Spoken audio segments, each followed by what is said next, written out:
обходить эти санкции.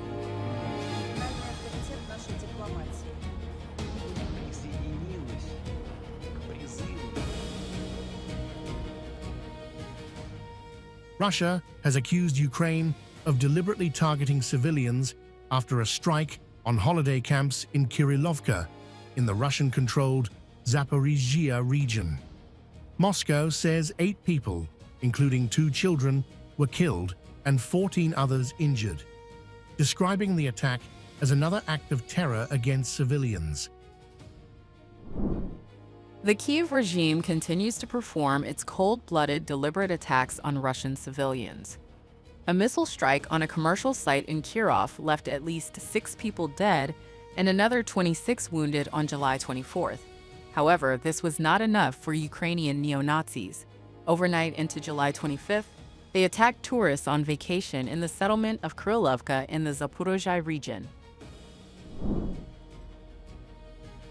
Footage released by Russia's investigative committee showed burnt vehicles, destroyed resort buildings, damaged playgrounds, and debris scattered across Kirillovka.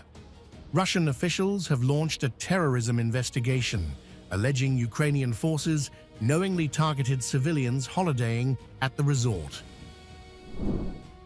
The enemy knew and understood who they were targeting. They deliberately struck civilians. Reacting to the attack, Russian Foreign Ministry spokeswoman Maria Zakharova urged governments, international organizations, and independent media not to ignore what Moscow called terror attacks on civilians. She warned that silence would amount to encouraging further crimes against innocent people.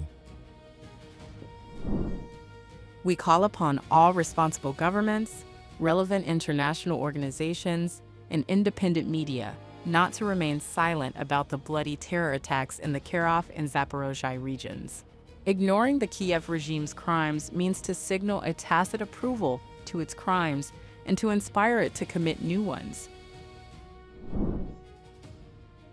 The Kremlin has also dismissed proposals to freeze the Ukraine conflict after Kazakhstan suggested reviving the Istanbul peace formula. Kremlin spokesman Dmitry Peskov insisted that any pause in fighting is impossible unless Russia first achieves its stated objectives in the military campaign.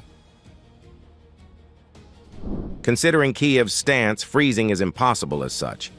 We have our key prerequisite. We must achieve our goals.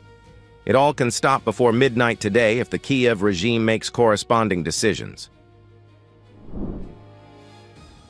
Moscow has now linked its accusations over the Kirillovka strike with its broader position on the war, insisting that Ukraine continues to target civilians while rejecting Russia's peace conditions.